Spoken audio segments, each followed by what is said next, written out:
जितने दर्शक देख रहे हैं सभी को मेरा सच्चे दिल से प्रणाम। मेरा गाना अच्छा लगे तो लाइक करना, शेयर करना, कमेंट में जरूर बताना। दोस्तों मैं हूँ अर्चना इलाहाबादी, अपने यूट्यूब चैनल पर आप सभी का स्वागत करती हूँ।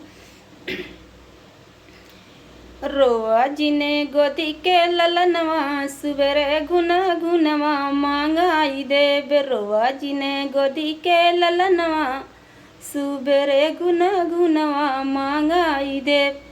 घुना घुनवा मांगाई देव, झुलवा मांगाई देव। घुना घुनवा मांगाई देव, झुलवा मांगाई दे। रोआ जिने गोदी के ललनवा, सुबेरे झुना झुनवा मांगाई दे।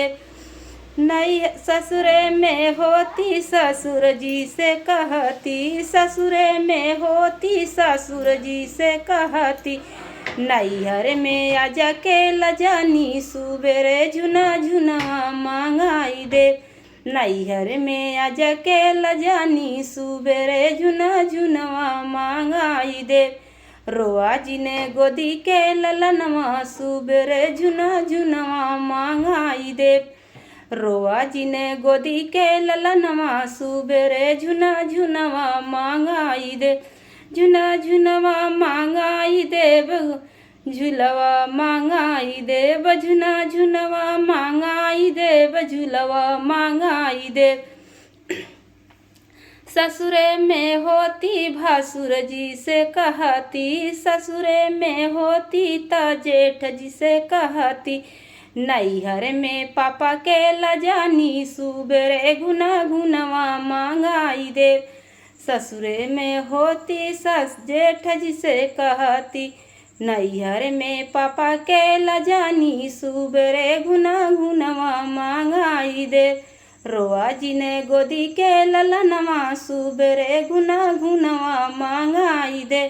घुना घुनवा मांगाई देव, झुलवा मांगाई देव। घुना घुनवा मांगाई दे, झुलवा मांगाई दे।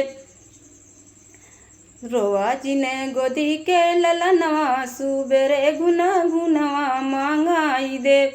ससुरे में होती देवर जी से कहती, ससुरे में होती देवर जी से कहती।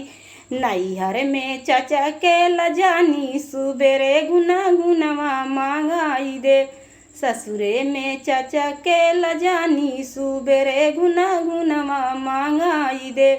रोआ जिने गोदी के ललनवा, सुबेरे घुना घुनवा मांगाई देव। घुना घुनवा मांगाई देव, झुलवा मांगाई देव। घुना घुनवा मांगाई देव, झुलवा मांगाई देव। रोआ जिने गोदी के ललनवा, सुबेरे घुना घुनवा मांगाई देव। ससुरे में होती बालम जी से कहती, ससुरे में होती बालम जी से कहती। नैहर में बीरन के लजानी, सुबेरे घुना घुनवा मांगाई देव। नैहर में बीरन के लजानी, सुबेरे घुना घुनवा मांगाई देव।